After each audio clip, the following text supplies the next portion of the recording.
रसखान गए थे वृंदावन। कैसे गए रसखान? रसखान को सुंदर रूप देखने का शौक था। एक परिवार था दिल्ली में, उसके छोटे से बालक को रोज ले जाता रसखान, क्योंकि एक तो मुगलों का साम्राज्य, ऊपर से रसखान सेनापति था मुगल का, इसलिए डर के मारे घर के लोग बेचारे कुछ नहीं कहते, रोज अपने बालक को तैयार करके खड़ा कर देते कि रसखान लेने आएगा। रसखान तो बालक को लेके चला जाता, माता पिता रोते ही रहते कि हमारा बालक सुरक्षित वापस आ जाए। और शाम को आते आते रसखान वापस करता कुछ नहीं, बस वो बालक को ले जाके एकांत में उसको बैठा के देखता रहता था, कितना सुंदर खुदा ने तुमको बनाया, केवल रूप देखता था। तो एक वृंदावन से आचार्य गए और आचार्य ने रसखान को कहा कि इस बालक पर तुम इतने कुर्बान हुए जा रहे हो, इतने फिदा हुए जा रहे हो, इससे सुंदर बालक दिखा दूं तो? रसखान बोला, मैं आधी मूंछ रखूंगा, इससे सुंदर बालक नहीं हो सकता। तभी उन रसिक के पास ठाकुर जी का, लड्डू गोपाल जी का एक सुंदर चित्र था, किसी चित्रकार ने बहुत सुंदर बनाया था। तब फोटोज तो खिंचते नहीं थे, चित्रकारी होती थी। और वो चित्र निकाल करके जैसे ही रसखान को दिखाया, रसखान ने तुरंत चित्र पकड़ लिया। बोले, कौन है ये? बोले, मैंने कहा था ना, तुम जिस रूप पर मोहित होते हो उसका अति सुंदर रूप है ये। रसखान तो देखने लगा, आहा, नेत्रों की आकृति तो देखो कितनी सुंदर। अरे केश ऐसे ही हैं क्या वास्तव में इस बालक के? इतने घुंघराले, इतने रेशमी। अरे इसके हाथ भुजाएं तो देखो, इसके चरण कमल तो देखो, इसका वक्ष तो देखो, इसकी ग्रीवा तो देखो। अरे बहुत सुंदर है ये बालक, तो मेरी तो दृष्टि ही नहीं हट रही है। जो रसिकाचार्य थे उन्होंने चित्र वापस ले लिया, पर रसखान तो व्याकुल हो गया। एक चित्र देख करके उसकी छवि चित्त में बस जाती है, परंतु रसखान तो इतने व्याकुल हो गए, पीछे पड़ गए, चरणों में गिर गए, मुझे वो चित्र दे दो। चित्र दे दिया, हृदय से लगा करके बैठ गए, ये तो बहुत सुंदर है, ये बालक कहां मिलेगा? रसिकाचार्य बोले, ये बालक वृंदावन में रहता है, इसके पिताजी नंद बाबा हैं, मैया यशोदा जी हैं, और ये वृंदावन में रहता है। रसखान बोले, वृंदावन तो यहीं पास ही है? बोले, हाँ वहीं रहता है। अच्छा, वहां कहां मिलेगा ये बालक? बोले, बालक बड़ा चंचल है, एक जगह टिकता नहीं है, इधर उधर घूमता रहता है, इसको ढूंढने के लिए बड़े प्रयास करने पड़ेंगे। रसखान बोले, जो कहोगे सो करूंगा, पर यह बालक मिलना चाहिए। रसिकाचार्य जी ने बताया, बोले, नित्य यमुना स्नान करना पड़ेगा, संत जनों को प्रणाम करना पड़ेगा। क्यों? क्योंकि संत जनों को ही उसका पता होता है। वो संत जन प्रसन्न होकर के किसी दिन आज्ञा कर देंगे, वहां चले जाओ, तो वहीं मिलेगा वो। इसलिए नित्य संतों को प्रणाम करना पड़ेगा। और बालक बड़ा चतुर है। बोले, क्यों? ऐसे ही किसी का स्पर्श नहीं करता है। रसखान बोले, कब करता है स्पर्श? बोले, पहले देखता है कि गले में कंठी माला होगी, सिर पर उर्दपुंड होगा, मुख में गुरु मंत्र होगा, चित्त में उसका स्वरूप विद्यमान होगा, तभी स्पर्श करता है। रसखान बोले, मैं सब कर लूंगा, तिलक लगा लूंगा, गले में कंठी माला पहन लूंगा, सब कुछ करूंगा, पर मुझे इस बालक से मिलाओ।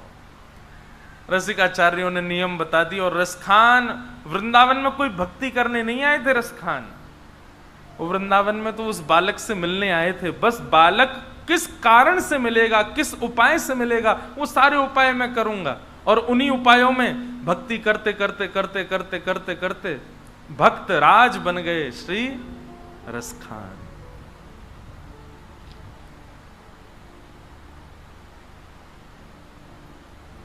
हाँ हाँ, अद्भुत है ठाकुर जी की लीला। सुनो दिल जानी मेरे दिल की कहानी, सुनो दिल जानी मेरे दिल की कहानी, तेरे हाथ हूँ बिकानी तेरे हाथहु बिकानी बदनाम भी सहूंगी, सुनो दिल जानी मेरे दिल की कहानी, सुनो दिल जानी मेरे दिल की कहानी। अकबर की एक पत्नी हुई ताज बेगम। वो ताज बेगम ने जब पहली बार ठाकुर जी को देखा, ठाकुर जी को देख करके वापस चली गई, लेकिन उसको ज्वर चढ़ गया। अब तो 24 घंटा ठाकुर जी की याद में रोती रहती है। तब अकबर से आज्ञा लेकर, बड़ी लंबी बड़ी कथा है, उतनी बड़ी तो नहीं, पर अकबर से आज्ञा लेकर के ताज बेगम वृंदावन आ गई हमेशा के लिए। और वृंदावन में आकर के ठाकुर जी के बस दर्शन की लालसा में घूमती रहती। कोई उसको मंदिर में नहीं घुसने देता। क्यों? वो मुसलमान है, इसको कैसे जाने देंगे भीतर? पता नहीं किस भाव से आई है, किस कामना से आई है। दर दर भटकती और यही पद गाती थी। ये ताज बेगम का ही पद है। नंद के कुमार कुर्बान तेरी सूरत पे, वृंदावन छोड़ अब कहीं भी न जाऊंगी, सुनो दिल जानी मेरे दिल की कहानी, तेरे हाथों बिकानी बद नाम भी सहूंगी, सुनो दिल जानी। ताज बेगम के चरित्र में ऐसा वर्णन आता है कि ताज बेगम को मंदिर नहीं जाने देते थे, तो मंदिर से दर्शन करके आने वाले लोगों से ताज बेगम पूछती थी, आज कैसा श्रृंगार किया है, कैसा रूप बनाया ठाकुर जी ने, कैसे वस्त्र पहने, कैसे पोशाक पहने। एक बात सुनो, मैं बहुत सत्य घटना बताऊं। मंदिर में जाने से पहले 4-5 बातें सोच के जाया करो। आज ठाकुर जी की पोशाक ऐसे रंग की होनी चाहिए, आज ठाकुर जी की गले की माला ऐसी होनी चाहिए, आज ठाकुर जी के मत्स्याकृत मयूराकृत या फिर मकराकृत कुंडल होने चाहिए। मत्स्याकृत मतलब हो गए मछली के आकार के, मयूराकृत हो गए मयूर के आकार के, और मकराकृत हो गए मगरमच्छ के आकार के। और कुछ नहीं तो केवल मोतियों के कुंडल होंगे। मन में पहले से सोच लो, अपने चित्त में एक छवि ठाकुर जी की बना करके फिर मंदिर में जाओ, और फिर भीतर जाकर के मैचिंग करना कि मैंने जो जो सोचा उसमें से कुछ मैच हुआ कि नहीं। और जैसे ही आपको मैचिंग दिखेगी ना, 2 लोग संग लेके जाना, क्योंकि अनकॉन्शियस हो जाओगे, फिर बेहोशी आ जाएगी आपको। एक भी चीज यदि मिल गई तो, और जब मिलता हुआ दिख जाए ना, जो विचार किया वैसा श्रृंगार दिख जाए, तो बस प्रसन्न हो जाना कि मेरी भक्ति स्वीकार हो रही है, ठाकुर जी स्वीकार कर रहे हैं।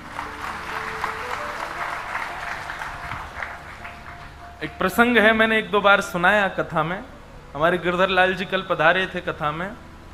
आप श्री का प्रथम जन्मोत्सव हम लोगों ने मनाया नाथद्वार में,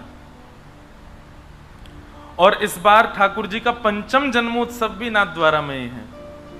ठाकुर जी का प्रथम जन्मोत्सव नाथद्वारा में हुआ, द्वितीय जन्मोत्सव पंढरपुर में होना था पर कोविड के कारण वृंदावन में हुआ। तृतीय जन्मोत्सव जगन्नाथपुरी में होना था पर कोविड के कारण वो भी वृंदावन में हुआ। और चतुर्थ जन्मोत्सव ठाकुर जी का अयोध्या जी में हुआ, और फिर अब की बार 5वां उत्सव ठाकुर जी का द्वारिका में हुआ। अब 6वां उत्सव है ठाकुर जी का, हमारे गिरधर लाल जी का श्री नाथद्वार में।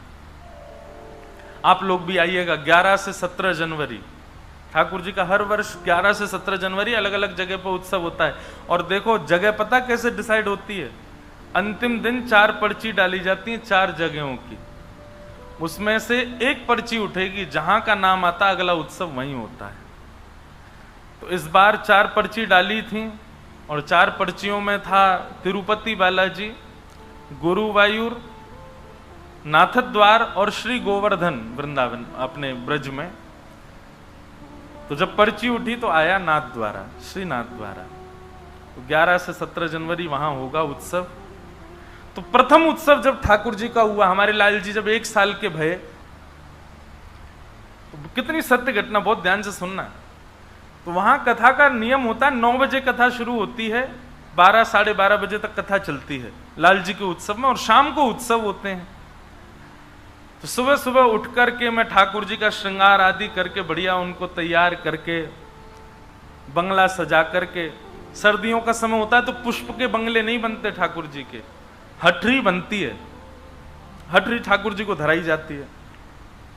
तो प्रथम दिन नीला श्रृंगार, मोतियों की माला, और ठाकुर जी बैठे कांच की हटरी में। श्रृंगार करके 9 बजे मैं अपना बाल भोग पाके सीधे कथा में चला गया। नाथ द्वार में राजभोग ठाकुर जी का जो होता है वो 11:30 12 बजे होता है, और उसी समय विशेष श्रृंगार होता है श्रीनाथ जी का। तो एक बालक को मैंने सेवा दे रखी थी, मैं तो कथा में रहूंगा, तुम रोज श्रृंगार का दर्शन करके आना और मुझे बताना कि ठाकुर जी कैसा श्रृंगार कर रहे हैं। तो प्रथम दिन नीली पोशाक, मोतियों की माला और कांच की हटरी में श्री गिरधर लाल जी विराजे। कथा हुई। कथा के उपरांत में जैसी मंच से उतरने लगा तो वो बालक, उनका मैंने हाथ पकड़ा, मैंने कि तुम दर्शन करके आए? बोले हाँ, मंदिर का प्रसाद दिया। मैंने कहा कैसा श्रृंगार है आज श्रीनाथ जी का? बोले महाराज जी नीली पोशाक है, मोतियों की माला है, कांच की हटरी में श्रीनाथ जी विराज रहे हैं। अरे मैंने कि तुम गिरधर लाल जी का मत बताओ, ये बताओ श्रीनाथ जी का। बोले मैं श्रीनाथ जी का बता रहा हूं। मैंने कहा सच बताओ, श्रीनाथ जी का श्रृंगार? बोले हाँ।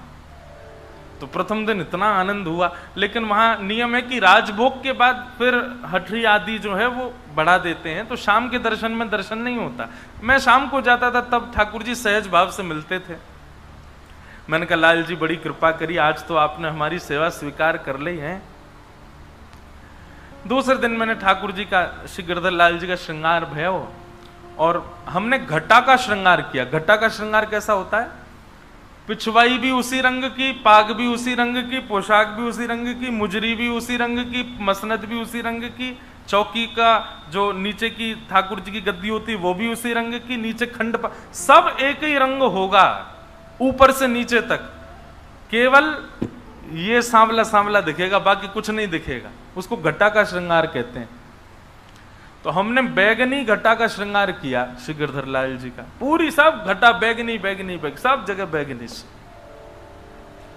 बोले तो थोड़ा पर्पल टाइप का घटा थी। श्रृंगार करके मैं चला गया कथा करने। कथा करके मुझे लगा एक दिन मैच हो गया। दूसरे दिन जब उतर करके गए तो हमने उससे पूछा, मैंने हाँ भाई आज श्री ठाकुर जी का श्रृंगार कैसा? अच्छा वो गिरधर लाल जी का दर्शन बाद में करता था, मैं लाल जी श्रीनाथ जी का दर्शन बाद में करता था। उसको भी नहीं पता होता था कि श्री गिरधर लाल जी का श्रृंगार कैसा। मैंने पूछा, मैंने कहा आज कैसा श्रृंगार श्रीनाथ जी का? बोले महाराज जी आज तो बैगनी घटा है पूरी। और उसने जब बैगनी घटा बोली, आप विश्वास नहीं मानेंगे, मेरे हाथ पांव कांपने लगे। मैंने कहा सच में बैगनी घटा है? बोले हाँ। अब तो नेत्रों में सजलता होने लगी, मानो ऐसा लगने लगा कि अब कोई बात ना करे मुझसे, मैं एकांत में थोड़ी देर रहूं। वो एक अलग प्रकार का आनंद है, नेत्रों से आंसू भी निकल रहे हैं, कुछ बोलने की इच्छा भी हो रही है, पर मौन रहने का मन भी हो रहा है, और एक अजीब सी घबराहट हो रही है, लेकिन प्रसन्नता भी। वो वर्णन नहीं कर सकता मैं उस स्थिति का। तीसरा दिन, अब मुझे लग रहा था कि ये तो रोज मिलता है कुछ ना कुछ, पर आज मैं ऐसा श्रृंगार करूंगा कि कुछ मिलेगा ही नहीं। तो हमने ठाकुर जी को मल्टी कलर ड्रेस पहनाई, बहुत सारे कलर मिक्स उसमें। तो उसमें लाल, पीले, हरे, गुलाबी, बैगनी सबकी ठाकुर जी को बढ़िया बाघा धराया, उसी का श्रृंगार किया। पीछे की घटा भी ऐसी बना दी, सारा श्रृंगार कर दिया। श्रृंगार करने के बाद श्रृंगार पूर्ण हो गया, तब मैंने कहा कुछ और बढ़ा दूं कि आज देखूं कि मैच होगा कि नहीं। तो हमने असमय में, मतलब कोई नियम नहीं था, श्री गिरधर लाल जी को सेहरा पहना दिया, दुल्हा बना दिए श्री लाल जी अपने। और कथा करने गए। अब कथा में मन मेरा कम लगे कब पूरी हो, मैं उससे पूछूं आज कैसा श्रृंगार। तीसरे दिन में भागवत जी से उतरा, प्रणाम करके सीधे भागा उसको। मैंने सुन इधर आ, सही बता आज ठाकुर जी का श्रृंगार कैसा है। उसने कहा आज ठाकुर जी ने, श्रीनाथ जी ने लाल पोशाक पहनी है। तो लाल पोशाक सुनते ही मैंने कहा अब मैचिंग नहीं हो रही। बोले महाराज जी लाल पोशाक पहनी है और ठाकुर जी ने स्वर्ण के आभूषण पहने हैं। मैंने कहा आज तो मिला ही नहीं श्रृंगार। ठाकुर जी ने कानों में मयूराकृत कुंडल पहने हैं और आज ठाकुर जी ने लाल पाग और उस पर सेहरा पहना है। अब जैसे ही उसने कहीं सेहरा पहना है, मैं कम से कम 10 मिनट तो बिना संगीत के नाचा। अब वो क्या हो गया, मैंने कि बस अब जो हुआ मैं जानूं या वो जाने। मोहन से दिल क्यों लगाया है, ये मैं जानूं या वो जाने। तब से मेरा ये नियम है, मैं कहीं भी जाता हूं ना, थोड़ा कुछ तो सोच के जाता हूं पहले से। लेकिन इसमें एक बात है, आपके दर्शन की उत्सुकता इतनी बढ़ जाएगी क्योंकि आप पहले विचार कर चुके हो कि ऐसा कुछ श्रृंगार होगा। तो आप जैसा दर्शन करोगे ना, वो भूल नहीं सकते आप उस दर्शन को। दूसरी बात, अगर कहीं से भी मिल गया आपका मन का भाव तो अत्यंत प्रसन्न, बस अभिमान मत आने देना चित्त में। और तीसरी बात, यदि आपका श्रृंगार जो जैसा विचार किया ना मिले, ठाकुर जी से ना मैचिंग खावे, तो फिर बहुत रोना भी आ सकता है, तो बहुत निराशा भी हो सकती है।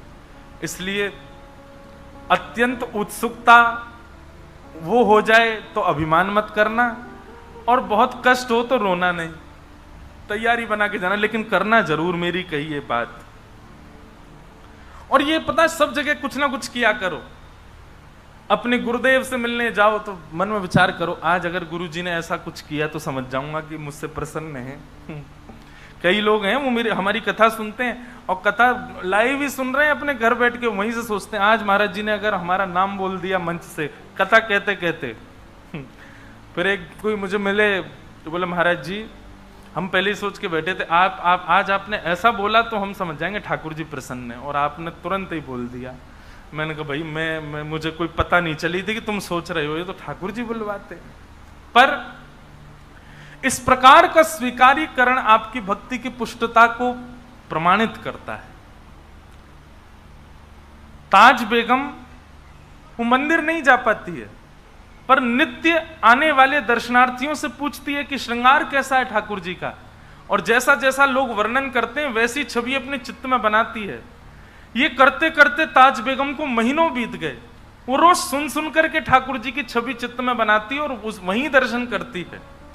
एक दिन ताज बेगम ने सोचा, हर बार तो मैं सबसे सुनती हूं, आज मैं खुद ही श्रृंगार करती हूं और फिर पूछूंगी। तो आज ताज बेगम ने अपने हृदय के ठाकुर जी का खुद ही श्रृंगार किया। ऐसी पोशाक है, ऐसी माला है, ऐसी पाग है, ऐसे कानों के कुंडल हैं। अब वो जब गई, ये प्रेरणा मैंने ताज बेगम से ली, तो वो गई और जाकर के मंदिर के बाहर खड़ी हो गई, अंदर तो जाती नहीं है। तो जैसे निकल करके उनसे पूछती है आज ठाकुर जी का श्रृंगार कैसा। बोले आज तो ठाकुर जी ने लाल लाल पोशाक पहनी है, स्वर्ण के आभूषण पहने हैं, ऐसी पाग पहनी है, यहाँ पर थोड़ी पर हीरा लटका है, नथ बेसर पहनी है। अब ताज बेगम रोवे सो रोवे, क्यों? क्योंकि उसने अपने हृदय में भी ऐसे ही ठाकुर जी का श्रृंगार किया। स्थिति ये हो गई ताज बेगम की, अब ताज बेगम जो सोचती है ठाकुर जी वैसा ही श्रृंगार करते हैं भीतर, उसको भीतर जाने की आवश्यकता नहीं है। ताज बेगम को प्रवेश करने की आवश्यकता नहीं मंदिर में, वो जानती है कि आज ठाकुर जी का ऐसा श्रृंगार होगा। अब तो यह स्थिति हो गई कि ताज बेगम यदि सोच ले कि ऐसा नहीं ऐसे होंगे ठाकुर जी, तो वैसे ही बनेंगे आज ठाकुर जी भीतर। पुजारी जी और कुछ कर ही नहीं सकते, उससे बाहर जा ही नहीं सकते। यही स्थिति सूरदास जी की। सूरदास जी महाराज रोज वर्णन कर देते हैं ठाकुर जी के श्रृंगार का। एक दिन गोसाई जी ने कहा कि ये तुक्का मार देते हैं, इनको दिखता तो है नहीं, आंख तो है नहीं इनकी, इनको कैसे पता ठाकुर जी कैसे बने। तो ठाकुर जी को एक कौपीन पहना दी, गले में मोतियों की माला पहना दी, और कुछ पहना ही नहीं। आज ठाकुर जी निर्वस्त्र खड़े कर दिए। सूरदास जी से बोले अब बताओ ठाकुर जी कैसे लग रहे हैं। बोले पीतांबरी बोल देना ये तो सामान्य बात है, ठाकुर जी पीतांबरी पहनते ही हैं। सिर पर पाग बोल देना, कभी मुकुट बोल देना, ये तो सामान्य बात है, क्योंकि पाग और मुकुट के अलावा कुछ पहनते नहीं है। आज बताए सूरदास क्या पहना है ठाकुर जी ने, क्योंकि सूरदास ठाकुर जी तो आज निर्वस्त्र खड़े हैं, नेत्र है नहीं सूरदास जी के। जैसे कपाट खुले श्रीनाथ जी के, सूरदास जी पहले तो मुंह पे हाथ धर के खूब हंसे। गोसाई जी बोले क्या हो गया, आज कैसे लग रहे हैं ठाकुर जी? आज तो बहुत प्यारे लग रहे हैं। बताओ तो सूरदास कैसे लग रहे हैं? नेत्र नहीं है सूरदास जी के। सूरदास जी कहते हैं मोतन माल गले उर साजे, छवि के उठत तरंगा, आज हरि देखे नंगम नंगा, आज हरि देखे नंगम नंगा। सबके नेत्र सजल हो गए जब सूरदास जी ने वर्णन किया। नेत्रों की आवश्यकता नहीं है ठाकुर जी को देखने के लिए भैया, प्रेम की आवश्यकता है, अंतर हृदय में भाव की आवश्यकता है।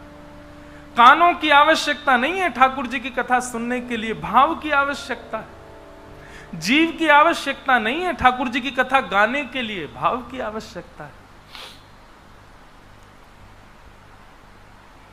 ताज बेगम कहती है सुनो दिल जानी मेरे दिल की कहानी, तेरे हाथ हूँ बिकानी, तेरे हाथ हूँ बिकानी, बदनाम भी सहूंगी, सुनो दिल जानी।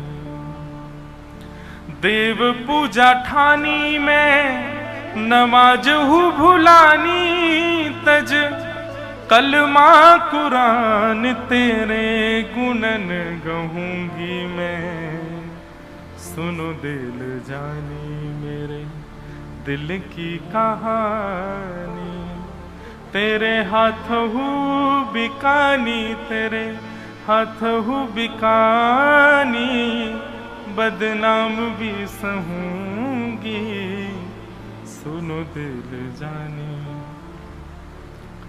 सांवला सलोना सिर ताज सिर कूले दिए, तेरे नेह दाग में ने दाग हूँ गधूंगी मैं, सुनो दिल जानी मेरे दिल की कहानी।